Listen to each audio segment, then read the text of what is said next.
Hello, everyone. Hello, and welcome back to our presentation, our Black History Nuggets, our 10-minute Black History Nuggets.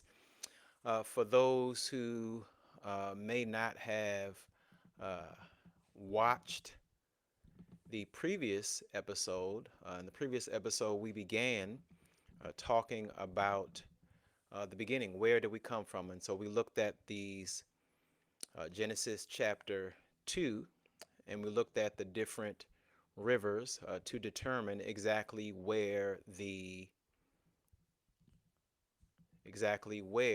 Garden of Eden is.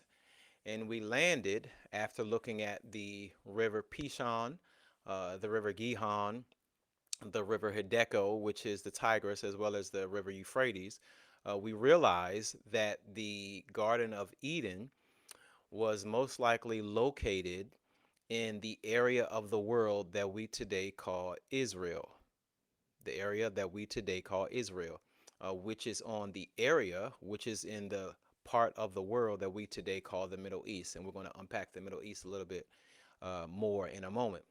But this is where it is suggested that the Garden of Eden was located.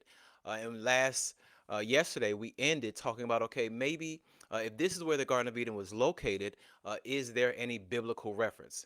Is there any biblical reference? And I would say yes. First thing is we have to notice that that same area where the Garden of Eden is considered to have been located is in this area called Israel or Lebanon.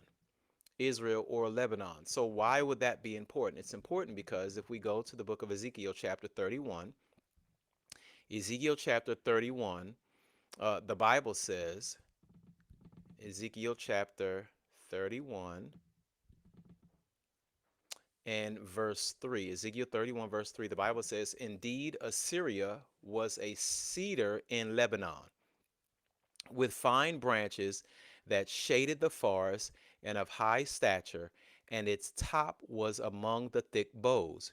The waters made it grow, underground waters gave it height, with their rivers running around the place where it was planted, and sent out rivulets or rivers to all the trees of the field."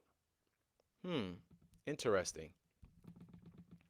Therefore, its height was exalted above all the trees of the field. Its boughs were multiplied, and its branches became long because of the abundance of water as it sent them out. All the birds of the heavens made their nests in its boughs. Under its branches, all the beasts of the field brought forth their young, and in its shadow, all great nations made their home.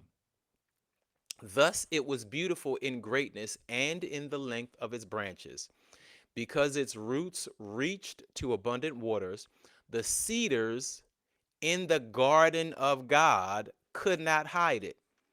The fir trees were not like its boughs, and the chestnut trees were not like its branches. No tree in the garden of God was like it in beauty.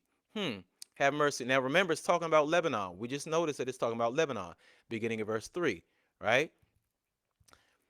Then it says, "I made it beautiful," verse 9, "with a multitude of branches, so that all the trees of Eden envied it that were in the garden of God." And so the Bible is literally making it clear that the Garden of Eden was in the place that we today call Lebanon. Back then, it was also called Lebanon.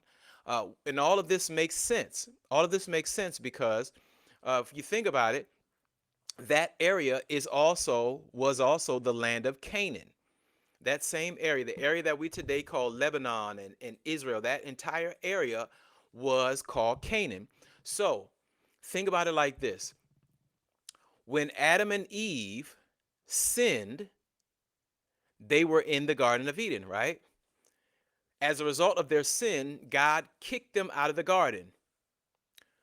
When the children of Israel were sent to the promised land, that land that they were sent to was the land of Canaan, which was basically the Garden of Eden renewed. Okay.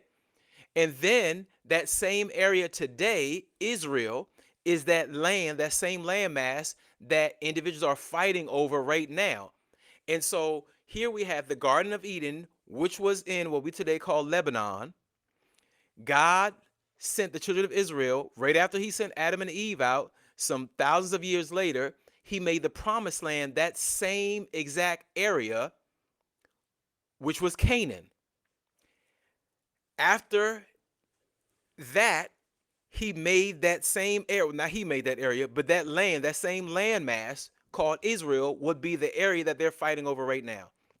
And so we know that the Garden of Eden was in the area that we today call Lebanon, and that whole entire area, Israel, that whole entire area was the area that God sent Abraham and all of his descendants, the promised land, later on in the biblical narrative. So what we see here is you have Egypt to the left. It says Egypt to the right, but that part on your right is actually what we today call the Sinai Peninsula, or this same area here that we see, which is the Sinai Peninsula or the Middle East. This area today is called the Middle East, when in actuality, back in the day, back during biblical times, it was not called the Middle East. In fact, the term Middle East is a newer term. It didn't come about until the 1850s. Around the 1850s is when it was given the name Middle East. What's interesting also is that the Suez Canal, a man-made canal, was also built around the 1850s, 1860s. And so if you are trying to distance a people from their original homeland, disconnect these people, then what is the best thing to do? Or the best thing to do is to build a canal to separate what we today call Africa with what is today called Middle East, and give it another name. So, because originally the quote unquote Middle East was a part of Africa. It was literally considered North Africa. So there was no Suez Canal. It wasn't broken off in pieces, any of that.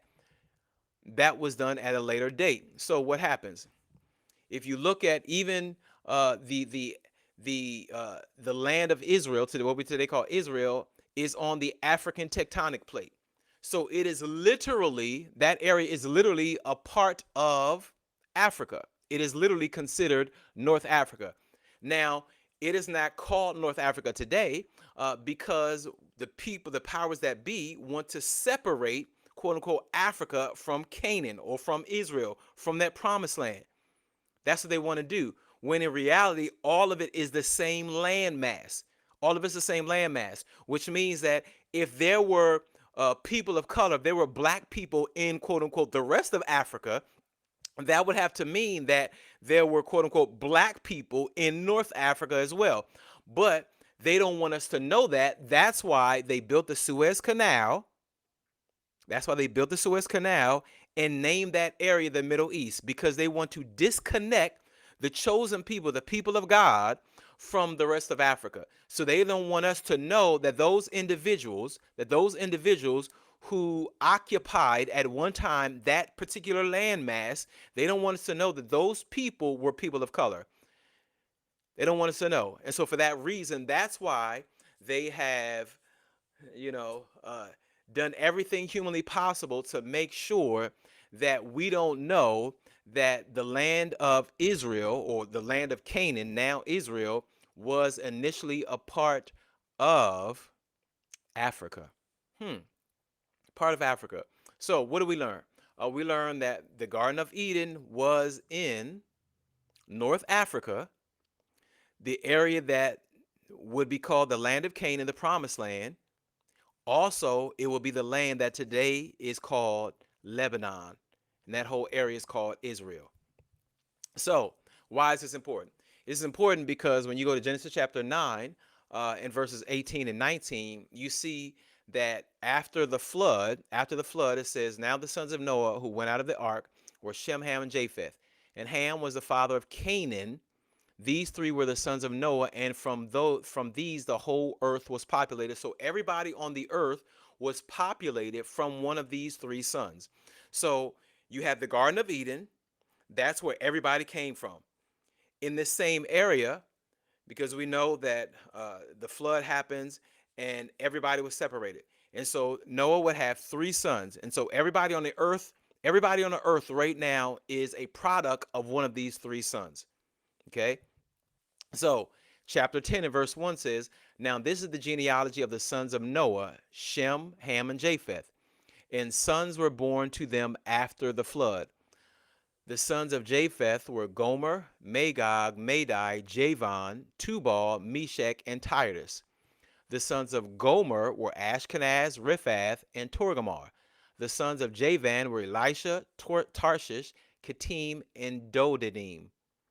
Now, what's interesting is that the Japheth and the descendants of Japheth are, better yet, Japheth is the progenitor, or he is the father of Europeans. So all of his sons, all of his grandsons, they would found what we today call Europe.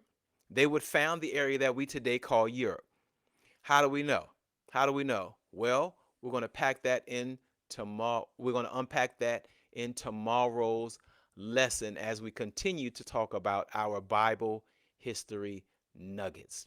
We'll see you in the next video.